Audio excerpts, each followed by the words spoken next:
Hey yo, Chico Army, let's go back in time and learn about the history behind some of the crypto protocols in the top 10, who all spawned from one, Ethereum, cause it's time for Chico Crypto. So what are you talking about, Tyler? Spawned from Ethereum in the top 10. Ethereum Classic isn't in the top 10. It's number 38. Well, I'm not talking about ETC. I'm talking about number 8 and 9, Polkadot and Cardano. And the question for all three, Polkadot, Ethereum, and Cardano, is who's going to prove their stake? But first, before we get into that, let's get into their history. So Ethereum, it was founded in 2014, and the story to it is deeper than just Vitalik creating the protocol and running an ICO. Yeah, Vitalik did come up with a large majority of the technical ideas, and yeah, Vitalik was the brains, but there was a founding team, multiple members including Charles Hoskinson, now the face of Cardano, and Gavin Wood, now the face of Polkadot. So how did the splits happen and why? Why did Gavin and Charles leave? Well, the first to depart was Charles in 2014. Decrypt covered it in their cover article about the Camilla Russo book going into Ethereum's history,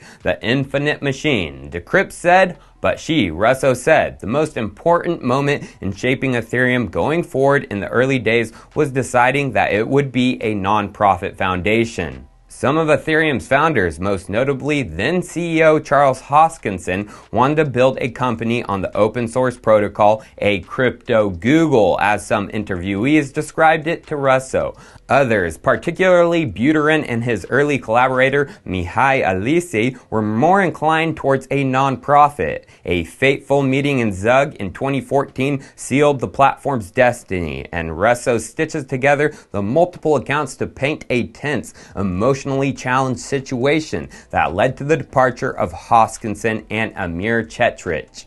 The exact circumstances have been the subject of much conjecture, but Russo says that nearly all the founders told her the same story. So a major difference in vision led to a departure, non-profit or community focus. Vitalik's versus the crypto Google, aka corporate vision Charles. Once a friend to the Ethereum community, after 2014, he was no more. He went on, Charles, to try and compete with Ethereum. So what about Gav? Well, Gav, he contributed technically a lot more to Ethereum. He was basically brains number 2 behind the protocol. He invented the Solidity programming language and wrote the yellow paper specifying the Ethereum virtual machine, which are still 2 massive pieces to the Ethereum chain to this day. Thus, Wood served as Ethereum's CTO, Chief Technical Officer, all the way up to January 2016, until he departed from that role with this blog post. So, did Gav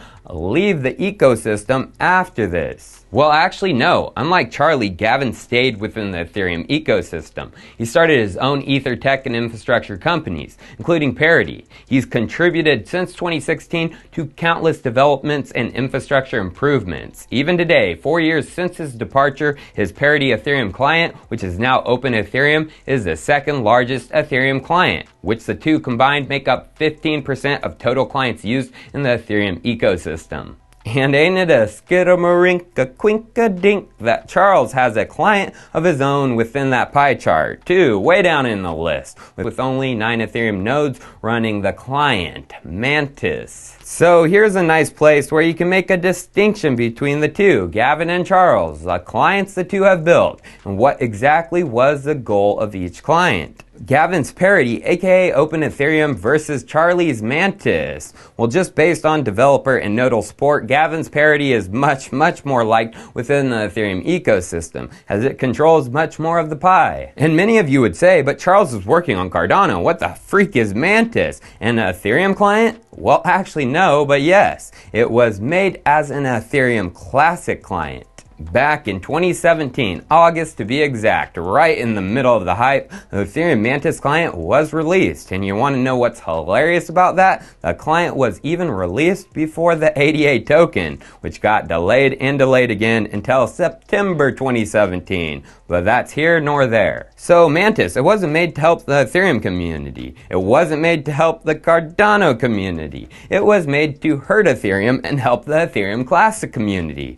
So, how does it help Ethereum Classic? Well, going to their node chart, it's even less used over there. Only 2 nodes running the client, the least used client of all. So no one is using it over there either, but that has to be because they gave up on Ethereum Classic, right? They switched gears to full-on Cardano ADA. Wrong. They still support this bullcrap for some reason. Literally, in just 2 days, they will be giving a presentation on the updated Mantis client and wallet. And just in August, they were still trying to get a treasury proposal passed, changing Ethereum Classic for good. Literally, a similar proposal to which almost got Charles ousted of the ETC community in 2017, covered heavily, and he even apologized for it in a long-winded blog post. So I don't get what the freak is going on over there with ETC, but a relationship, it's still there, even though his products are not used and half the community is split on if he should even be there or if the treasury proposal should be passed. So a client by each have been created since their departures from Ethereum,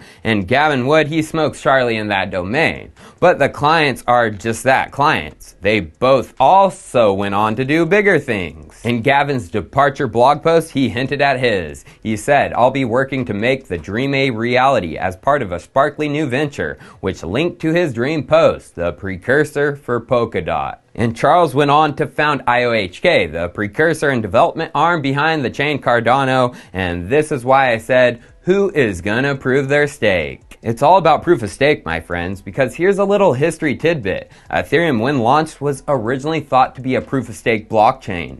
Here is Vitalik's Slasher post in January 2014 describing it. But by the end of the year, October, they decided against it and opted to stick with proof of work and the ETH hash algorithm. Now look at the top. Who Vitalik thanks for their research into proof of stake? Vlad Zamfir, still to this day lead researcher for their proof of stake.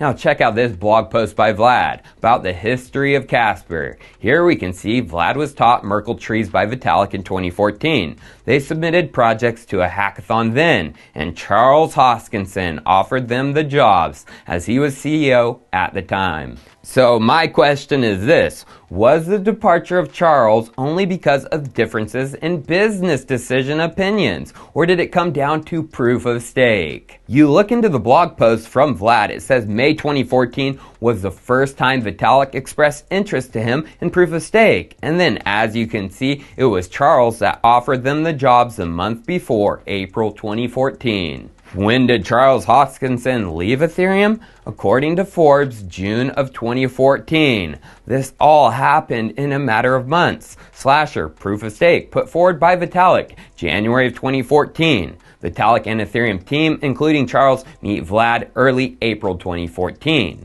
Charles hires Vlad April of 2014. Vitalik and Vlad discuss proof of stake May 2014. June 2014, Charles leaves Ethereum. In October of 2014, proof of stake and Slasher is ruled out for Ethereum.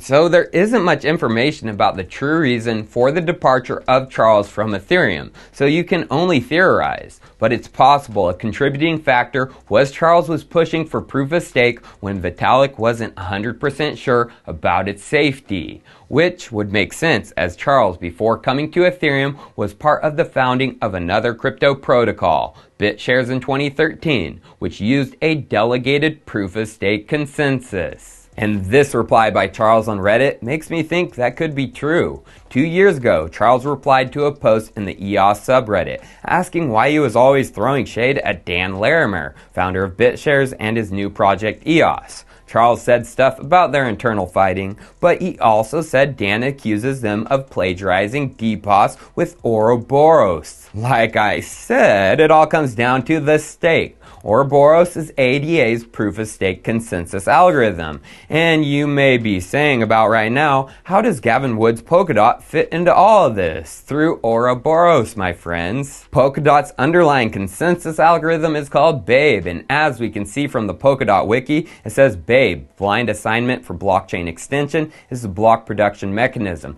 that runs between the validator nodes and determines the authors of new blocks. BABE is comparable as an algorithm to Ouroboros Proud. Sprouse, with some key differences in chain selection rule and slot time adjustments. Babe assigns block production slots to validators according to stake and using a Polkadot randomness cycle. Yes, Ouroboros was the inspiration for Polkadot's Babe, their underlying consensus. But what they did was change it, and Polkadot explained it better than I can. In October they tweeted, Babe is a proof-of-stake protocol designed similar to Ouroboros Sprouse, except it does not depend on any central clock. Which is true, Cardano's Ouroboros relies on a central clock, which is seen just 7 days ago from a post on the Cardano forums. With this post, system time sync issue caused relay wreck, and someone replies in the post, thanks for pointing this out. Does the Cardano consensus protocol depend on NTP to work at all? Can an attack on NTP bring down the Cardano chain? And someone else replies, my understanding is that external time dependency and attacks